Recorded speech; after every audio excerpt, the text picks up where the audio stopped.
A decade ago, you watched a freshman grow with your team into a senior leader. Today, your team's starting quarterback could very well be gone by next season. This raises the question, has the transfer portal turned college football into an off-season free agency?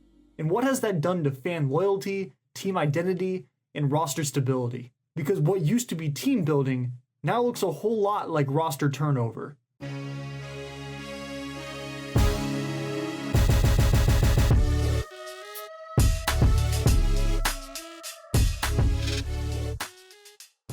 For decades, college sports were built on continuity. Players stayed, developed, and became the face of the program. Fans didn't just follow the team, they followed the players' journeys. They watched a freshman from a small town earn a starting job, grow into a team captain, and walk across the stage at graduation wearing the same colors that he'd bled for 4 years. That story is becoming more and more rare. Now, entire position groups can change in a single offseason, and even the most stable programs are rebuilding year to year. So if rosters are temporary, can team identity still exist? And if players are constantly moving, what happens to the connection between fans and the teams they support? Well, I think player turnover is one issue, but I think players buying into or being part of a team or a organization is a challenge that coaches have to face. No longer are coaches going to be able to just tell the players what to do. I think much more the players and the coaches have to come to an agreement on what is expected of the players and how long of a period of time are the players being asked to become independent contractors and or employees. That was Dr. Southall, who is the director of the College Sport Research Institute at the University of South Carolina. And he has the exact kind of firsthand perspective that can help put the bigger picture here into focus. Because what we're hearing from people engrossed into the sports world reflects what the numbers are already telling us. And those numbers are pretty hard to ignore. Since the NCAA opened the transfer portal back in 2018, portal usage has completely exploded.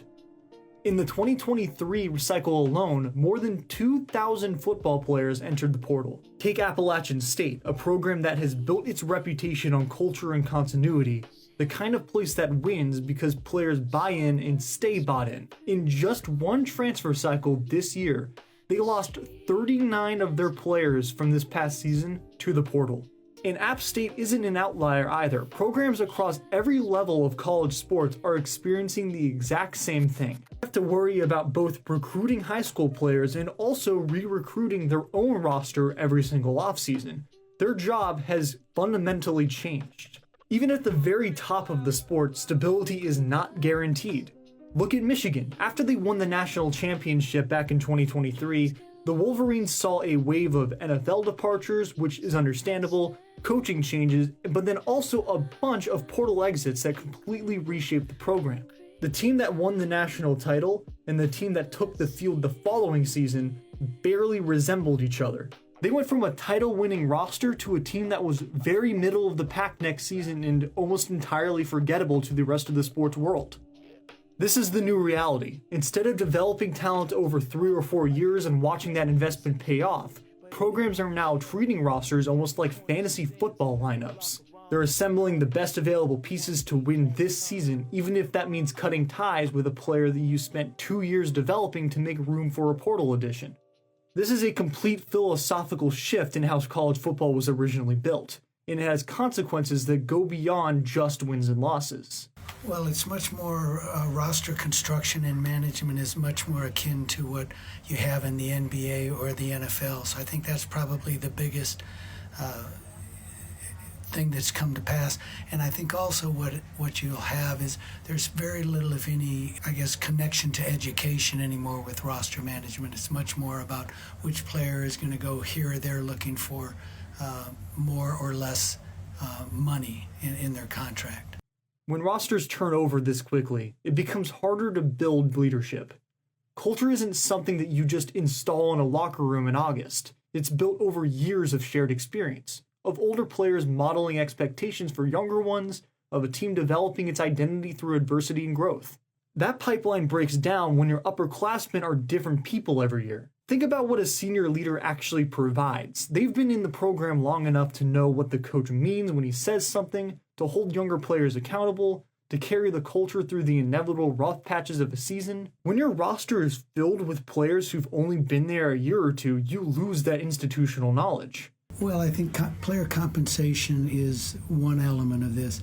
The other thing that needs to be, I think, looked at, and what you want to take a look at examining, is how are the players being treated? Are the players being treated in much more of an adult-like manner, which gives the players agency, or are they still involved in a patriarchal, paternalistic system in which the adults tell the children what to do, or the kids what to do?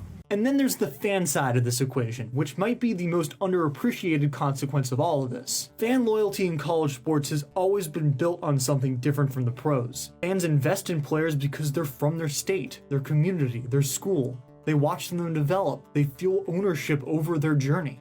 When that journey is cut short, when your favorite receiver transfers after one great season, or your quarterback flips his commitment to another school in January, it becomes difficult to maintain that emotional investment. Some fans are starting to feel like they're watching a different team every year, and when that happens, what exactly are they rooting for? The logo, the uniform? That works for some people, but attachment to a program requires some human continuity to sustain it. Now, to be fair, I have been very cynical about the transfer portal throughout this so far, but the portal has done real good for players. Before 2018, a player who didn't fit a new coaching staff or transferred for any reason had to sit out for a full season. That's a full year of eligibility gone, and in most players' cases, you only get so many years. The portal gave players leverage and freedom that they had never had before. It allowed athletes to find better fits academically and athletically. It gave late bloomers a second chance, and for years, the NCAA made billions off of these athletes while restricting their ability to move. So some of this is a correction that was long overdue. The real problem with all of this is that the current system, with no guardrails, no limits on how many times a player can transfer, and portal windows that essentially create a second recruiting cycle, maybe has swung a little too far in the other direction. Well, I think fundamentally, I think within the next 5 years, you're going to have a collective bargaining agreement and player representation in the form of a union or some players' association for college football and men's and women's basketball players. I don't know if you'll have a players' association for all of the sports, but I think you will in those big three sports. You'll have a players' association because everybody knows the players are employees. And we're just going to have to get around and deal with that issue. So where does this leave us? The transfer portal as it exists today has created a college football landscape that is faster, more fluid, and in many ways more fair to the athletes. But it has also made rosters feel temporary, transactional, and harder to connect to. The real challenge now is finding a middle ground, one that preserves players' freedom while also giving programs a chance to build something. Some proposals on the table include limiting the number of times a player can transfer and still receive immediate eligibility, creating roster caps and portal additions, or establishing transfer windows that don't overlap with the early signing period. Whether any of those changes actually come and when remains to be seen, but one thing is clear, college football is in the middle of an identity crisis. And I've been taking a deep dive into college football for this episode, but this applies to all sorts of sports in the college level. So that should make the want to fix this system even higher. And until these sports decide what it actually values, whether it's player freedom, program stability, fan engagement, or some balance of all three, the offseason is going to keep looking a lot like free agency. And if that's the reality, then the next question becomes a little messier than this. What happens when that free agency starts happening before players even enter the portal? Thank you for listening. This has been Transfer Talk.